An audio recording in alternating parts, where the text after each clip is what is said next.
गोंदिया नगर परिषदेत प्रशासकीय यंत्रणेचा कारभार आहे। या कार्यप्रणालीने शहर स्वच्छतेसह विकासाचा बोजवारा उडाला आहे। अनेक समस्या उभ्या आहेत, मात्र या समस्यांना घेऊन प्रशासकीय यंत्रणा गंभीर नसल्यामुळे शहरवासियांना नाहक त्रास सहन करावा लागत आहे। येत्या 7 दिवसात समस्या मार्गी लावण्यात याव्यात, अन्यथा नगर परिषदेला कुलूप ठोकणार असा इशारा आयोजित पत्रकार परिषदेत शिवसेना उद्धव बाळासाहेब ठाकरे गटाचे युवा सेना जिल्हाध्यक्ष हरीश तुळसकर यांनी दिला आहे। तर जिल्हाध्यक्ष पंकज यादव हे देखील या आंदोलनात सहभागी होणार आहेत। तर शहरवासियांकडून शैक्षणिक, वृक्ष, स्वच्छता, आरोग्य कर असे विविध कर आकारण्यात येतात, मात्र शहरवासी या लाभापासून देखील वंचित आहेत।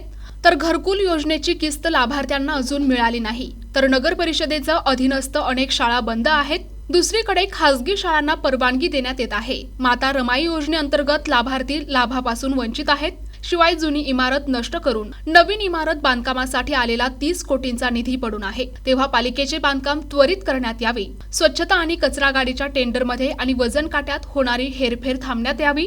मान्सूनपूर्व स्वच्छता अभियान राबविण्यात यावे। शहरात अवैध होर्डिंग लावणाऱ्यांवर कारवाई करण्यात यावी, अशा विविध समस्या उभ्या आहेत। याबाबत शिवसेना उद्धव बाळासाहेब ठाकरे गटाच्या माध्यमातून नगर परिषदेला अनेकदा निवेदन देण्यात आले, मात्र त्याची अद्यापही दखल घेण्यात आली नाही। परिणामी या समस्या त्वरित मार्गी लावण्यात याव्या, अन्यथा नगर परिषदेला कुलूप ठोकणार असा इशारा यावेळी युवा सेनेने दिला आहे। मेरे युवा सेना के पदाधिकारी लोग, जिला अधिकारी हरीश जी, सेना के अशोक अरखेल जी, विक्की बोमचरे जी, बोम्बाटे जी, हमारे युवा शहर अधिकारी माननीय सहारे जी, ये सब लोगों ने, जो युवाओं ने जो आज प्रेस कॉन्फ्रेंस बनाई है, ये सारे मुद्दे जो जनता के प्रति के हैं। शिक्षण सबसे बड़ा हमारा मुद्दा है। नगर परिषद द्वारा जो टैक्स दिया जा रहा है उसका रिटर्न पब्लिक को कुछ नहीं मिल रहा है, न वृक्ष मिल रहे हैं, न स्कूल मिल रही है, न आरोग्य मिल रहा है। और जो भ्रष्टाचार हो रहा है, उस भ्रष्टाचार के विरोध में हमारी युवा सेना आई है। मैं युवा सेना के सारे जो मुद्दे हैं उसके साथ में उनके साथ खड़ा रहूँगा, और हमारी पूरी महिला सेना, जो भी हमारे संगठन है, संगठक जो है, सभी साथ में रहेंगे युवा सेना के साथ में। और शिक्षा के प्रति तो हम साथ में रहकर पूरे देश में, आपको बता दूँ, मध्य प्रदेश में अलग कायदा है और महाराष्ट्र में अलग कायदा है। यही मुझे समझ में नहीं आता, एक ही पक्ष की सरकार 2 कायदे कैसे बना रही है।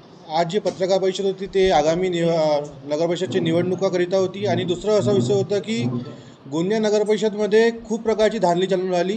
जिथं तुमच्या समोर मी 15 मुद्दे मांडले होते। त्या 15 मुद्द्यांपैकी एक अहम मुद्दा आहे की आता जून महिन्यात शैक्षणिक वर्ष नवीन चालू होणार आहे, आणि गोंदिया नगर परिषदमध्ये 14 माध्यमिक आणि 5 प्राथमिक शाळा आहेत।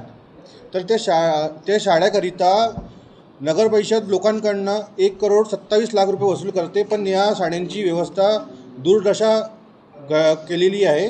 त्या सर्व विषयांवर घेऊन आम्ही राणेसाहेबांना पण ज्ञापन दिलेलं आहे, आणि काही सफाईचे पण विषय आहे।